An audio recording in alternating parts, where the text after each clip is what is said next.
Az öncə biz izlədik növbəti bir köçü, növbəti bir dədə-baba yurduna yerləşən sakinləri. Gözəl təəssüratdır, izləyirik. Azərbaycan həqiqətən də regionda təkcə öz torpaqlarında yox, ümumi regionda bir mənzərəni dəyişir. İstəyirəm bu barədə danışaq. Son dönəmlər nə baş verir, nə edirik?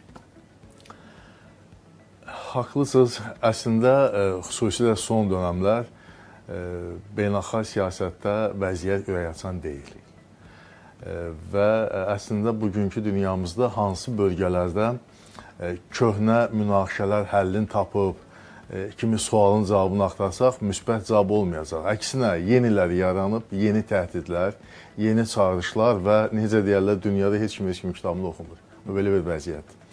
Bu reallıq fonunda Azərbaycan dövləti əslində bu günləri sülhün, təhlükəsizliyin təminatına necə töhfə vermək potensialını ortaya qoyub və ətraf bölgələrdə, dünyanın digər ölkələrindəki toqquşmalar fonunda Cənubi Qafqaza sülh prosesi gəlməkdədir. Sülh prosesi tam gəlib və öz məntiqi sonluğuna çatıb söyləmədim. Amma proses getməkdədir və ürəkaçan bir prosesdir. Xüsusilə bu günlərdə Ermənistan Baş naziri Nikol Paşinyan seçki-qabağı görüşləri fonunda belə bir cümlə işlətdi ki, Ermənistan Qarabağ Azərbaycana verməyib. Biz Qarabağ Azərbaycana təhvili verməmişik. O sadəcə bizim deyildi ifadəsini işlədim. Yəni bu artıq onun göstəricisidir ki, Paşinyan o yeni Ermənistan tezisi ilə faktiki olaraq dövlətinin bu sülh prosesində olan mövqeyini ifadə edir və təbii ki, bu mövqeyə qarşı çox ciddi revanşizm də var. Bu bəlli həqiqətdir. Və bütün bu hadisələr fonunda ölkə prezidenti Cənab İlham Əliyevin Zəngilan rayonuna, əvvəl Cəbrayıl, sonra Zəngilan rayonuna səfəri və bu səfər çərçivəsində Zəngilan şəhərində ilk yaşayış kompleksinin açılış mərasimində o sakinlərlə görüşü zamanı strateji əhəmiyyətli bir sıra tezislərlə çıxış etdi, mesajlar verdi. Xüsusilə sülh prosesi ilə bağlı məsələlər diqqəti cəlb etdi və söylədi ki, biz bəli, sülhün təşəbbüskarıyıq, sülh gündəliyini biz diktə eləyirik və biz istəyirik ki, regionumuzda uzun müddətli və dayanıqlı sülh gəlsin. Və sülhlə bağlı bu müqavilənin paraflanmasından daha önəmli bizim üçün bu istiqamətdə praktiki addımların atılmasıdır. Bilirsiniz, sülh müqaviləsi paraflana bilər, o sənəddir də. Amma o sənəd öz yerində qalsın, lakin praktiki heç bir iş görülməsin, onda o sənədin qiyməti olmur. O sənəddən çıxış eləyərək praktiki addımlar atılır, xüsusilə də iki dövlət və xalq arasında etimad mühitinin formalaşması ilə bağlı addımlar atılır və hər kəsə bəllidir ki, Azərbaycan ki, sülh prosesinə bu qədər sadiqdir və bizdən Ermənistan heç bir təhlükə yoxdur, heç bir təhdid yoxdur. Bu reallıqlar fonunda söylər ki, bəzi Avropa liderləri özünü qəhrəman kimi göstərmək istəyirlər. Ermənistana gəlib belə bir fon yaratmaq istəyirlər ki, güya ki, onlar olmasaydı, Azərbaycan Ermənistan hücum edərdi, ərazi işğal edərdi və s. Yəni, gülünc ittihamdır və nəzərə alsaq ki, Azərbaycan belə bir niyyəti yoxdur. Azərbaycan bir halda, cənab prezident bunu xüsusilə vurğuladı ki, biz bir halda bu prosesdə hərəkətə keçə bilərik ki, Azərbaycana qarşı təxribatçı addımlar atılsın, revanşistlər hakimiyyətə gəlsin, təxribatçı addımlar atılsın. Bax, o halda erməni xalqının başı qeyri-qaldı olar. O halda onun başı ağrımış olar. Əks halda isə biz sülh prosesinə sadiqik və bu istiqamətdə real addımlar atılmaqdadır. Bu, hər kəsə sir deyildir ki, Ermənistana özünü belə qəhrəman kimi göstərməyə çalışan Emmanuel Macrondur, Fransa prezidenti. Və onun bu günlər reytingi 11%-dən aşağıdır. Hələ bu 5-ci Respublikanın tarixində bu qədər reytingi aşağı olan ikinci bir lider tapılmayıb. Və onun bu günlərdə bilirsiniz ki, Kenyada, Nairobidə də bir çıxılmaz gülünc vəziyyətə düşüb.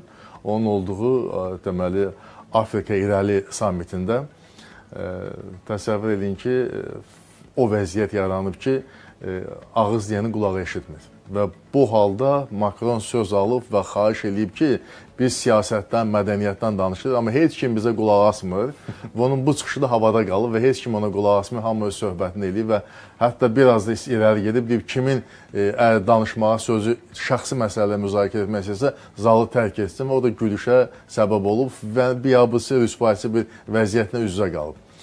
Afrikadan qovulmuş bir liderdir. Eyni zamanda indi gəlib bunu kompensasiya eləmək istəyir Cənubi Qafqazda, Ermənistanda, amma bu da keçməz və cənab prezident çox gözəl söylədi ki, hansı halda siz bir Ermənistanı qorumusunuz? Əgər siz doğrudan da bu gücün, bu potensialın yiyəsi idinizsə, 2020-ci ildə ərazi bütövlüyümüzü və suverenliyimizi biz təmin eləyəndə 2020-2023-cü illərdə niyə onda siz ortada olmadınız, niyə Ermənistana köməklik edə bilmədiniz? Çünki boş-boş danışırsınız, cəfəngiyatdır, boş-boğazlıqla məşğulsunuz. Yəni, reallıq budur. Və bu reallıq fonunda bugün Azərbaycan dövləti sülhə, təhlükəsizliyə töhfələr verir və bu nöqteyi nəzərdən Azərbaycan təcrübəsi öyrənilə bilən bir təcrübədir. Adətən biz nəyə görmüşük beynəlxalq praktikada? Qalib gələn dövlət öz şərtlərini diktə eləyir. Qarşı tərəfi alçaldır və ağ bayraq qaldırmış tərəf elə bir çıxılmaz vəziyyətə salır ki, bu eyni zamanda növbəti münaqişə və növbəti gərginlik ocaqları üçün deməli, sanki bir şərait yaratmış olur. Amma Azərbaycan dövləti əksinə, biz sülh prosesinə sadiqik, sülh gündəliyini müəyyən etmişik, sülh təşəbbüslərimizdə biz davamlıyıq və çox istəyirik ki, niyyətimiz olur ki, 2026-cı il tarixə sülh ili kimi daxil olsun. Yetər ki, artıq tarixi Vaşinqton razılaşmaları var. Yetər ki, Ermənistanda 7 iyun parlament seçkilərindən sonra təbii ki, orada hakim partiyanın qalib gəlməsini biz çox istəyərdik ki, çünki sülh prosesi onunla aparırıq. Və Ermənistanda referendum olmalıdır, konstitusiyasında dəyişiklik edilməlidir və yaxud yeni konstitusiya qəbul edib Azərbaycana qarşı ərazi iddialarını imtina etməlidir və bu olan belə vəziyyətdə yeni reallıq yaranır.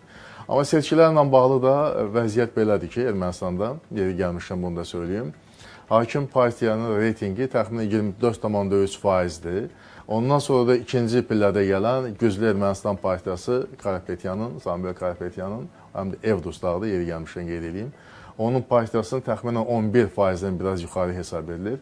Və hərbi cani Ermənistan prezidenti olmuş Köçəryan Hayastan, Ermənistan partiyasında isə demək, təxminən 5,5% göstəriciyə malikdir. Və belə olan vəziyyətdə Paşinyanın qalib gəlməsi ehtimalı kifayət qədər güclü sayılır. Baxmayaraq ki, revanşistlərə dəstək də böyükdür və çox ciddi bir mübarizənin gedəcəyini də proqnozlaşdırmaq olar. Amma müsbət tendensiyalar da var.